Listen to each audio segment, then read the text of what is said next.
Assalamualaikum warahmatullahi wabarakatuh. Saya Rizky Pauji.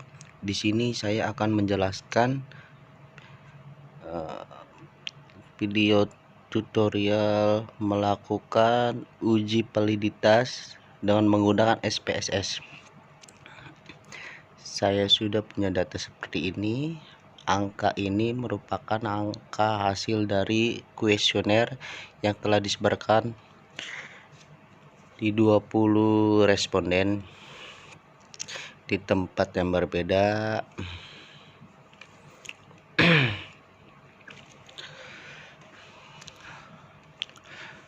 Ini kalau misalkan di input dari awal mungkin kelamaan, dan di sini ada angka-angkanya.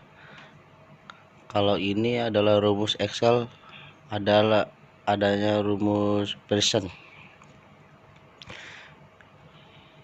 Ini adalah uji validitas yang menggunakan Excel, lebih dari sederhana pada SPSS. Setelah diinput seperti ini dan kemudian kita masukkan angka-angka ini ke dalam SPSS dengan cara mengcopy paste, pindah ke sini sebentar. Nah, udah jadi. Lanjut, variabel foo diganti nama P1, P2, P3, P4, P5, P6, P7. Ini adalah cuma menamakan saja biar terlihat rapih. 10, 11,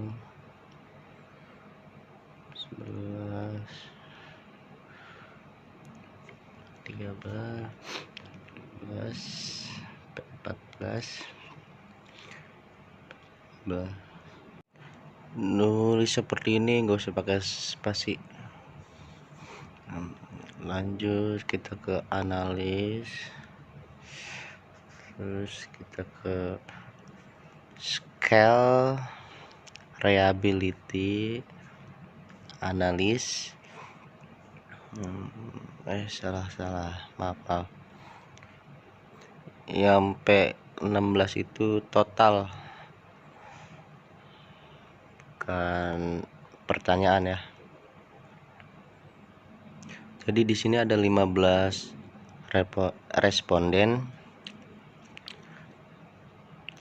dan ada 15 pertanyaan.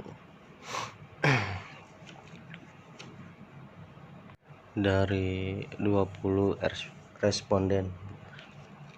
Oke, langsung balik analis, scale, reliability analis, dari kiri pindahin ke kanan, statistik, item, scale, item delete, continue. Oke.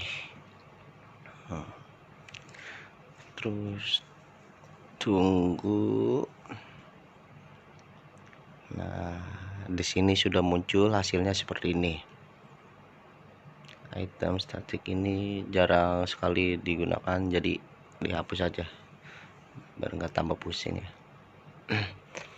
Nah, di sini sudah keluar hasilnya dan di atas ada tabel reliability statis. Nah, di sini kita lihat di kolom corrected total correlation dibandingin dengan R tabel. R tabelnya kita lihat di sini, R tabel. Kita bisa download di Google. Di sini R tabelnya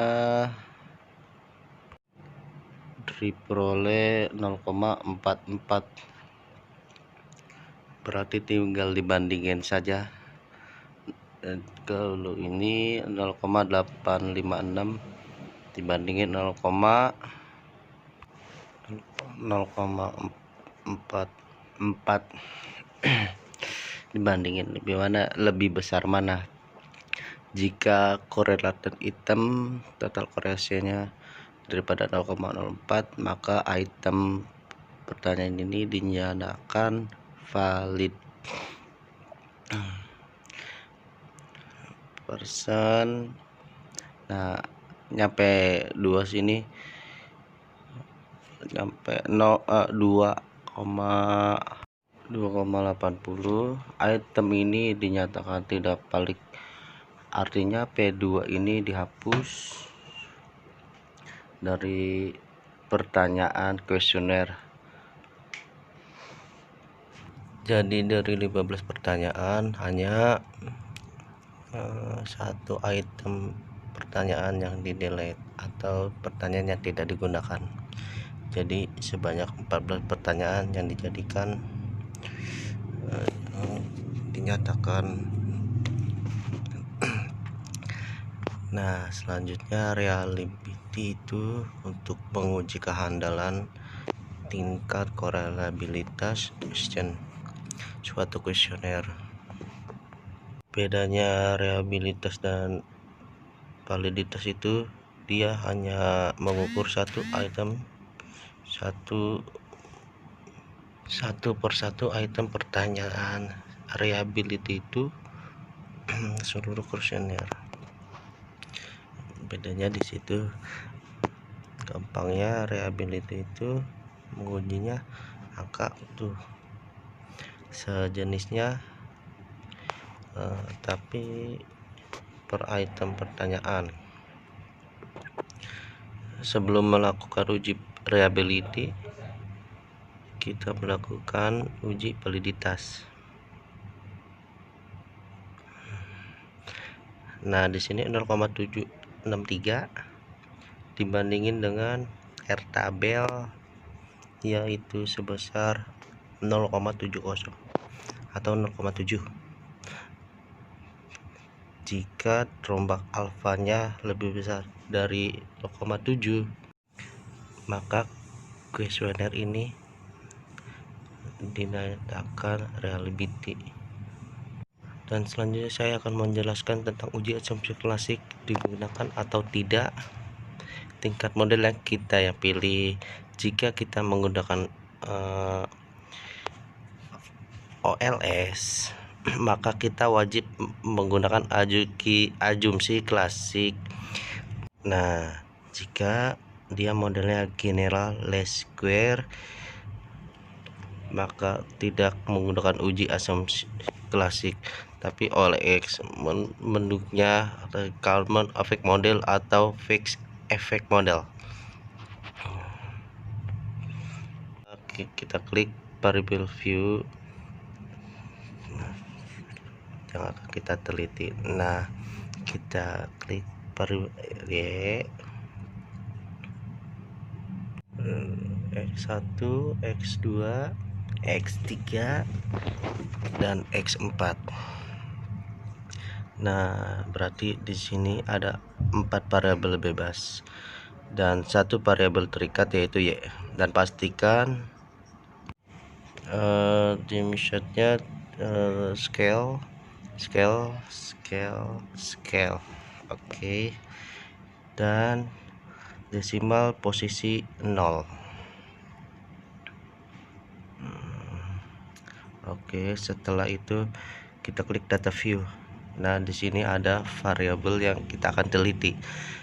Lalu kita ambil data mentah dari kita copy paste satu persatu. Yang kita copy cuma jumlahnya saja. Kita klik paste variabel Y. Kita klik lagi di variabel X1, kita copy lagi.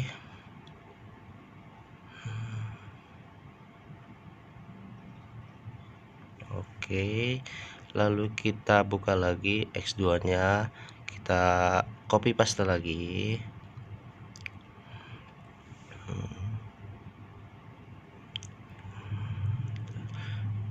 Lalu kita copy paste X3 nya.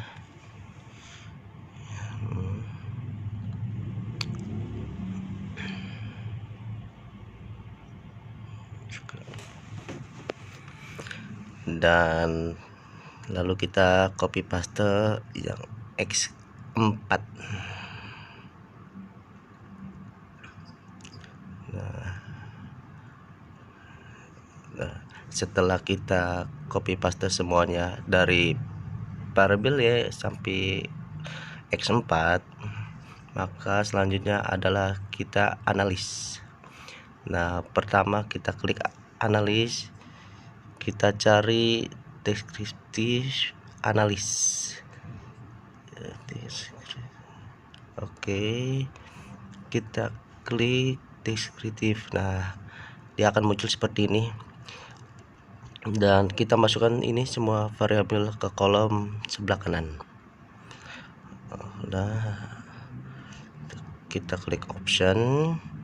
Nah, kita klik main standar deviation, minimum dan maksimum conversis variabelnya kita, baru kita klik dia oke. Nah, di sini akan muncul deskripsi statistiknya. Baik, kita akan melakukan uji aktivitas. Kita klik analis, regression, kita klik linear, datanya y nya variabel dependent dan variabel independent x1 x2 x3 set. Lalu kita klik standardizing, continue, oke. Kita aplikasikan data view. Nah, lalu kita klik transform. Nah, kita compute variable. Nah, lalu kita klik dua, kita klik oke, seperti ini kita klik oke. Nah, maka di data view ada variabel baru garis 2. Lalu selanjutnya kita klik analis, regression, lalu klik linear. Nah, kita ganti di sini. Oke, kita balikin dulu ya. Nah, res 2 seperti ini. Lalu kita klik oke. Maka menghasilkan koefisiennya kita lihat di sini.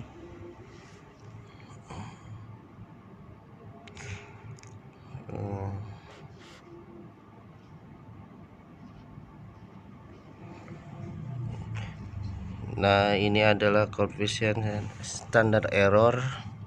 Nah, syaratnya adalah ini 0,05 sehingga tidak terjadi berarti di sini kita terjadi variabilitas. Nah, yang kedua kita uji start correctnya. Nah, caranya kita klik analis, kita klik regression, kita klik linear, kita klik dependentnya kita balikin lagi, lalu kita variabel y nya kita balikin, oke.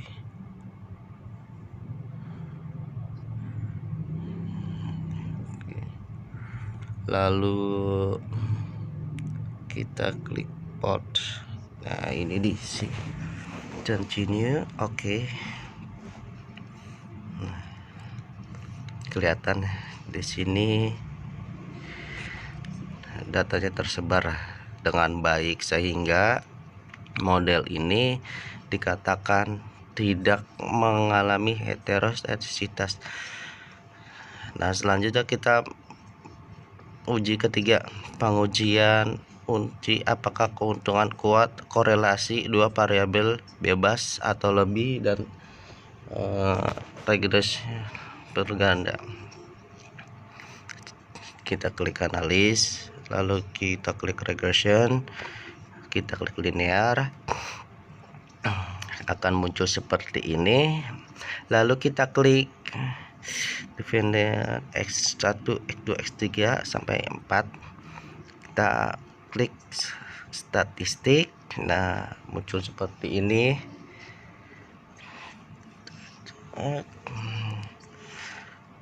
Kita koneksi diagnostik, continue, klik OK.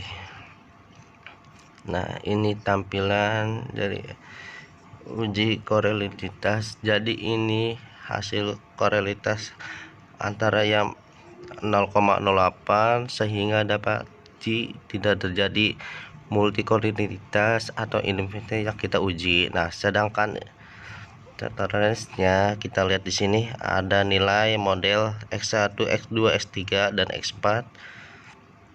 Itu kita lihat di sini 0,479, 0,31.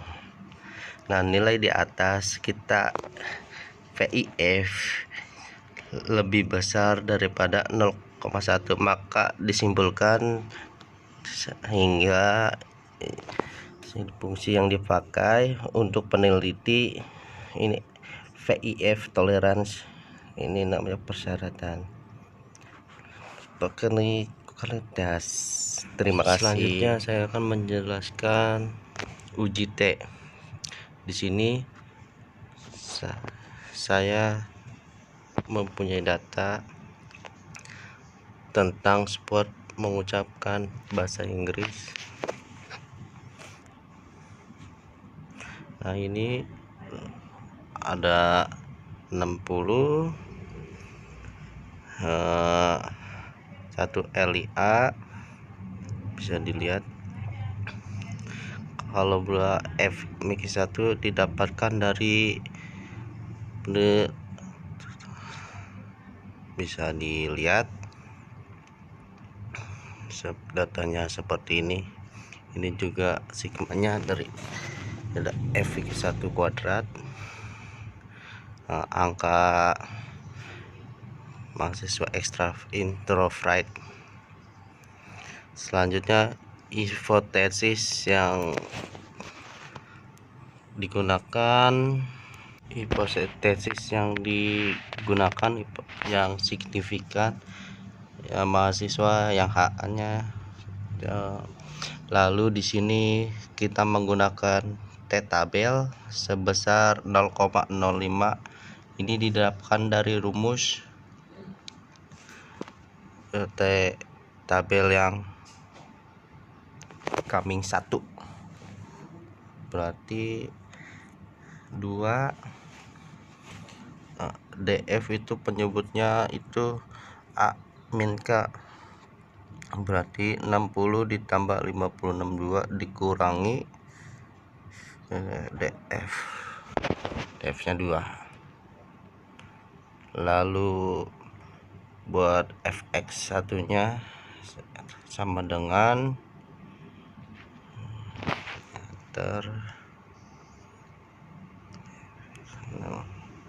berarti ini langsung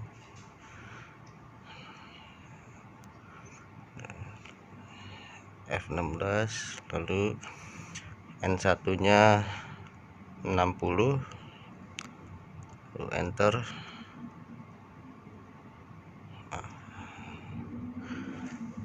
Nah, kita langsung masukkan lagi fix barnya, rumusnya ini berarti dibagi C20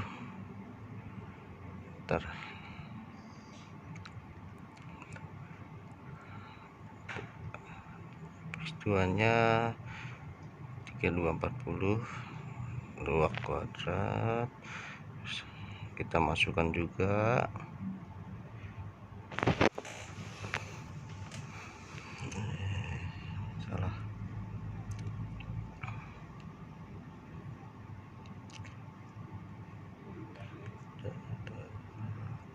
hasilnya 17,53728.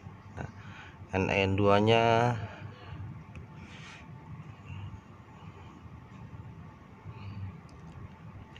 rumusnya ini dibagi ini.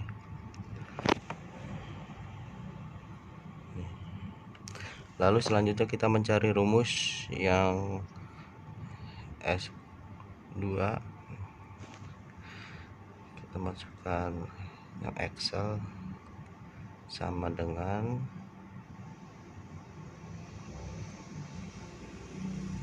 C19 kurang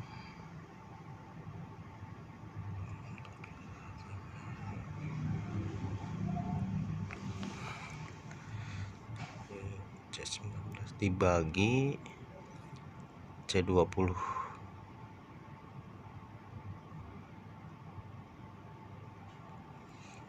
Itu ditambah kurung buka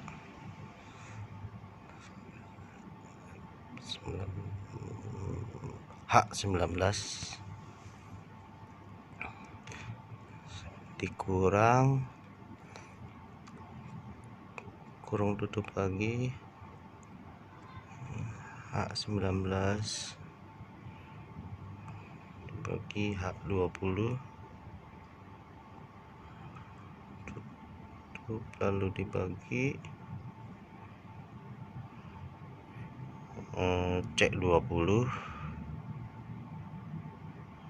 C20 itu N1 nya 60 ditambah H20 N2 sama dengan 52.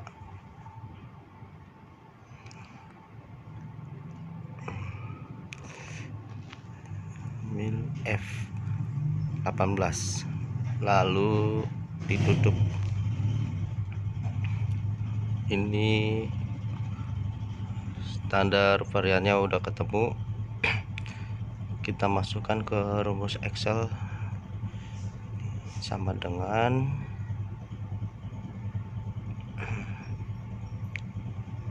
C21 dikurangi A21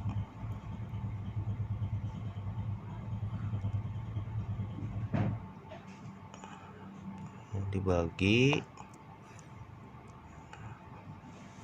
kurang,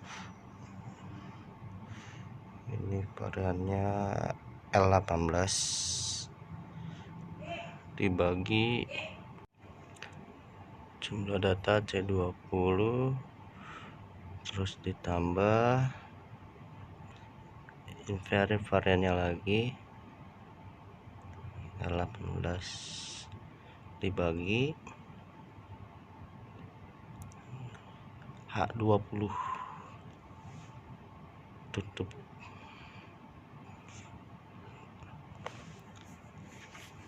Lalu dikali 0,5. Jadi T hitungnya 0,05. T hitungnya itu lebih besar daripada T tabel, maka HK-nya ditolak, H-nya diterima. Maka mahasiswa interframe memiliki signifikan dibandingkan dengan mahasiswa ekstrovert dilihat dari nilai yang ada.